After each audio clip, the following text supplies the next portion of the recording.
Good afternoon. It's again time for our daily 2-minute Bible reading and thought. I'm going to read from Colossians chapter 3, verse 12. Therefore, as God's chosen people, holy and dearly loved, clothe yourself with compassion, kindness, humility, gentleness, and patience. May the Lord add a blessing to the reading of the Word.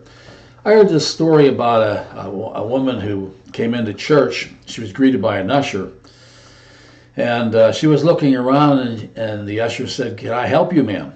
She says, "Yes, I'd like to be seated way up far up as front as I can." And the usher said, "Oh, ma'am, you don't want to do that. Our pastor is the most boring preacher that you ever heard. You'll be just sitting there, and if you go to sleep, he'll be looking right at you." And she said to him, "Young man, do you know who I am?" And he says, "No, ma'am, I don't." She said, "Oh, I'm the pastor's mom." And he hung his head a little bit, and he was just a little bit embarrassed. But then he looked up, and he said, "Ma'am, do you know who I am?" And she said, "No, I don't." And he said, "Thank God."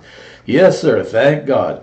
You know, Proverbs tells us that a gentle answer can turn away wrath, and that harsh words provokes anger.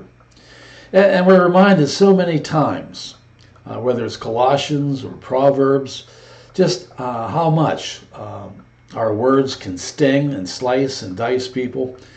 And we don't always mean to do that, do we? Sometimes those words just slip out. Sometimes we say things and we think they're kind of a joke, but we really should have considered the person to whom we were speaking.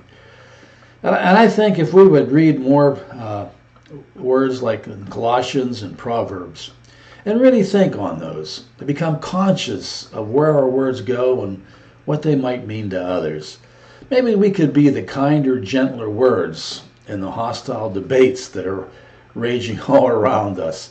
Maybe we could be the calming effect that brings people together instead of separates people. It's just a thought for today.